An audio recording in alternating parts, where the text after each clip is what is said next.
Good evening students, welcome to Sagar tuition 96। आज हम class 10th के रिसोर्स चैप्टर पढ़ेंगे और इस रिसोर्स का मतलब ये है कि कोई भी चीज़ जिसे हम यूज़ करके अपने नीड्स को सेटिस्फाई कर पाते हैं उसे रिसोर्स कहते हैं। रिसोर्स टेक्नोलॉजिकली एक्सेसिबल होना चाहिए, मतलब टेक्नोलॉजिकली हम उसे एक्सट्रैक्ट करने के लायक होना चाहिए और इकोनॉमिकली फिजिबल, एक्सट्रैक्शन में ज़्यादा कॉस्ट नहीं आना चाहिए और लोगों के अंदर इसमें कोई डर ना हो यूज़ करने में, तभी इसे हम रिसोर्स कह पाएंगे।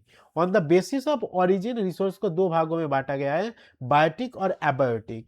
जिसमें क्या था, बायोटिक मतलब लिविंग और लिविंग रिसोर्सेस जैसे कि ह्यूमन रिसोर्स और वाइल्ड लाइफ, फ्लोरा, फोना, ये सारे चीज। एबायोटिक रिसोर्स में नॉन लिविंग थिंग्स वाले रिसोर्स आ जाते हैं। On the basis of exhaustibility resource को रिन्यूएबल और नॉन रिन्यूएबल में बांटा गया है। रिन्यूएबल रिसोर्स वो कहते हैं जो फिर से क्या होता है, रिप्लेनिस्ड हो जाता है। क्या हो जाता है, फिर से रिप्रोड्यूस और हो जाता है, जो कभी खत्म नहीं होगा, जैसे कि water, water, wild life, flora, फोना, ये सारे चीज।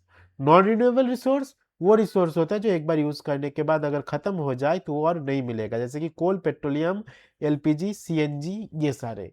इंडिविजुअल कम्युनिटी जैसे कि बिल्डिंग्स, कार, ये सारे क्या है, इंडिविजुअल रिसोर्स है। इसमें क्या होता है कि किसी इंडिविजुअल का राइट्स रहता है। कम्युनिटी में वो ये चीज होता है कि कम्युनिटी जो हम यहाँ इधर देख पा रहे हैं, तो ये कम्युनिटी रिसोर्स वो रिसोर्स होता है जिसमें क्या होता है कि सभी का राइट्स होता है, सब पूरे कम्युनिटी का, जैसे कि ब्यूरियल ग्राउंड, हॉस्पिटल्स, स्कूल्स, ये सारे चीज। नेशनल और इंटरनेशनल हम बाद में पढ़ेंगे। On the basis of status of development resource को फिर potential developed stock and reserves के तहत कहा गया है। पोटेंशियल रिसोर्स उस रिसोर्स को कहते हैं जिसमें हमें पता है कि ये रिसोर्स यहाँ पे मौजूद है, लेकिन हमें ये नहीं, हमने उसे एक्सट्रैक्ट करना शुरू नहीं किया। डेवलप्ड रिसोर्स वो रिसोर्स होते हैं जिसमें हमने सर्वे करके उसके क्वालिटी और क्वांटिटी का पता लगा लिए और हम यूज भी कर रहे हैं, तो वो डेवलप्ड रिसोर्स में आता है। और आता है स्टॉक। स्टॉक उस रिसोर्स को कहते हैं जिससे हमें पता है कि इसको यूज करते हुए हमें काफी एनर्जी मिलेगा, लेकिन हमें वो टेक्नोलॉजी नहीं पता कि किस तरीके से उसको एक्सट्रैक्ट करके यूज करना है। जैसे कि हाइड्रोजन, एक वक्त था जब हाइड्रोजन का इस्तेमाल, हमें पता था हाइड्रोजन में काफी एनर्जी है, लेकिन हम उसे किसी भी स्थिति में यूज करने के लायक नहीं थे। लेकिन अब क्या हुआ, हाइड्रोजन से कई जगह पे ट्रेन चलने लगी है, तो उसे क्या कहेंगे, स्टॉक कहेंगे। तो इसे स्टॉक कहेंगे, जिसमें क्या है कि हमें ये तो पता है कि जो रिसोर्स है उसमें काफी एनर्जी जनरेट करने का पावर है, लेकिन हमें उसका टेक्नोलॉजी नहीं पता कि किस तरीके से हम उसे एक्सट्रैक्ट करें। अब आते हैं हम एजेंडा 21 पर। रियो डी जेनेरियो में सबमिट हुआ था, अर्थ सबमिट हुआ था 1992, जो ब्राजील में है। जिसमें क्या था, देश के टॉप लीड, कई देशों के लीडर आए थे और उन्होंने एनवायरमेंटल प्रॉब्लम पर चर्चा किया। एनवायरमेंटल प्रॉब्लम पर इसलिए चर्चा किया उन लोगों ने कि इसलिए चर्चा किया क्योंकि काफी ग्लोबल वार्मिंग की वजह से एनवायरनमेंट खराब हो रहा था। इसलिए इसे इसको कॉम्बैट करने के लिए सबमिट हुआ और हमने पॉवर्टी, डिजीज और इसके साथ पॉल्यूशन, इन सब को दूर करने के लिए कई रास्ते, सुझाव दिए लोग लीडर्स ने, और किसी और सबने एक साथ मिलकर काम किया। अभी भी ये काम चलता ही आ रहा है।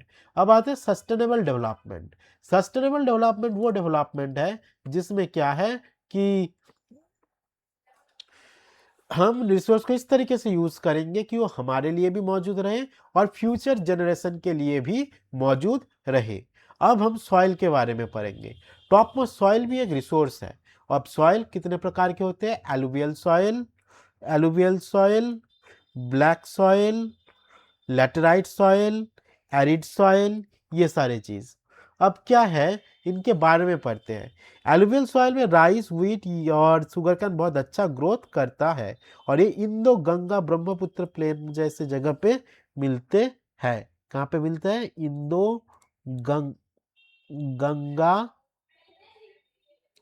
और ब्रह्मपुत्र प्लेन में ये मिलते हैं। ठीक है। ब्लैक सॉइल, एलुवियल सॉइल जो है वो on the basis of age इसे डिवाइड किया गया खादर और बंगर में। खादर वो रिसोर्स होता है, वो सॉइल है जो न्यू एलुवियल है, और ये फर्टाइल होता है बंगर से, और बंगर वाला ओल्ड एलुवियल सॉइल होता है। इसके साथ ही हम पढ़ेंगे लैटेराइट सॉइल के बारे में। लैटेराइट सॉइल वो सॉइल होता है जो लेटर वर्ड से लैटिन वर्ड से डिराइव हुआ है, जिसका मतलब ब्रिक्स है। लैटेराइट सॉइल में टी कॉफी अच्छा ग्रोथ करता है और कैस्यूनट भी अच्छा ग्रोथ करते हैं रेड लैटेराइट सॉइल में, जो आंध्र प्रदेश और तमिलनाडु में होता है। एरिड सॉइल सैंडी एरिया में मिलता है, और ये जो सॉइल है ये सैंडी होने के कारण इसके अंदर जो मिनरल न्यूट्रिएंट्स है वो कम होता है, तो इसे हमें इरिगेट भी करना पड़ता है क्योंकि ये ड्राई होता है। और इरिगेट करने के बाद क्या होता है कि ये सॉइल जो है हम यूज करने हैं कई सारे क्रॉप्स कल्टीवेट करने के लिए। रेड सॉइल में आयरन डिफ्यूज रहता है, और येलो सॉइल में वाटर हाइड्रेट हो जाता है। फॉरेस्ट सॉइल माउंटेन एरिया में मिलता है, और ये क्या है, इस माउंटेन टू माउंटेन इसकी टेक्सचर वैरी करता है। सीट इरोजन, अब गली इरोजन के बारे में पढ़ेंगे। सीट इरोजन वो इरोजन है जिसमें क्या है कि जो अपर लेयर ऑफ सॉइल है वो उड़ जाता है बिकॉज ऑफ विंड, और गली इरोजन में जो लेयर ऑफ सॉइल होता है वो विंड के वजह वाटर के वजह से क्या होता है, गड्ढा हो जाता है, तो उसे गली इरोजन कहते हैं। आज के लिए इतना ही। Thank you.